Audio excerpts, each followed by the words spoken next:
Who is the strongest character in fiction? This is a question that is asked a lot, and today I will not be answering it. That question is a topic for another video. But what I will do in this video is talk about a topic that is closely related: omnipotence.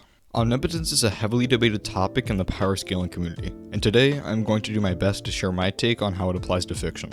Now, what exactly is omnipotence? Well, it has different definitions, and these definitions alone can clear up a lot of the debate. Let's start with the most simple definition of omnipotence: having very great power. Most of the time when omnipotence is brought up, it's referring to this definition. For example, when Boo in the Dragon Ball Z manga says, "Now to celebrate my omnipotence," he is referring to his great power. Marvel Comics even gives a distinction between the very powerful definition and the all-powerful definition, which we will get into later. This is because they tend to be confused a lot. The second definition is a bit more tricky: infinite power. Infinite power characters can actually exist in fiction. For example, if a character destroys or creates an infinite body, they would qualify for infinite power, assuming that there is not something that invalidates that feat. Infinite power is something that can actually be surpassed. This is because of concepts in set theory that go above countable infinity. This is a decently complex topic, but certain axioms allow for larger infinite sets. Vsause did a great video explaining this topic, so if you are interested, I highly suggest checking out that video.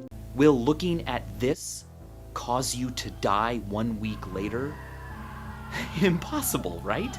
Omnipotence is also used in religious texts, and in the Bible, debatably the definition used is above all beings and power. In fiction, if this definition is used, it would be confined to inverse only. This is because authors do not have narrative control over other verses. So under this definition, Zeno would be omnipotent, but Zeno would not be above the likes of stronger characters that are out of verse. For example, Zeno can destroy multiverses, but 3-8-1-2 can destroy infinite dimensions.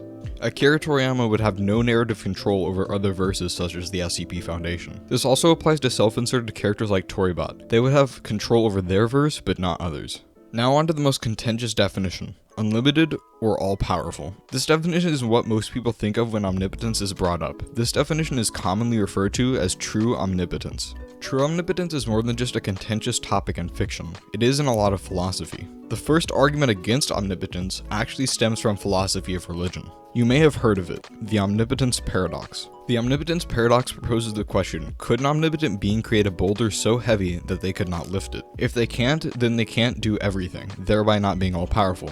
If they can, then they can't lift the boulder, thereby also not being all-powerful. I have issues with this paradox. The problem with this paradox is that it did not account for the key trait of omnipotence. Omnipotence is above everything, it is unlimited, so it would be above logic, thereby being above paradoxes and contradictions. Even if you deny the idea of being above logic, there are still logical explanations that account for this, such as being beyond duality or simply having a non-classical logical system. Being beyond duality would mean that you are beyond ideas such as true and false. If you use a non-classical logical system, it might not care about ideas such as contradictions. This means omnipotence can exist in real life, but what about fiction? There is an argument against omnipotence solely existing in fiction. There is no official name for this from what I know, so I'm gonna dub it the fiction limit, trademark. The argument goes if omnipotence were to exist in fiction, it would thereby be limited by it, as it would be a fictional character. I think this falls into the same trap the omnipotence paradox falls into. If an omnipotent being wanted to exist inside a fictional realm, it simply could. Once again, omnipotent beings could simply be above logic, thereby not being limited to contradictions. This still does not mean that characters like the One Above All are omnipotent. If the One Above All was omnipotent, he could jump out of fiction and interact with the real world. The problem with this is authors do not have narrative control over real life. This means that the burden of proof for an omnipotent being in fiction is the same as the burden of proof for an omnipotent being in reality.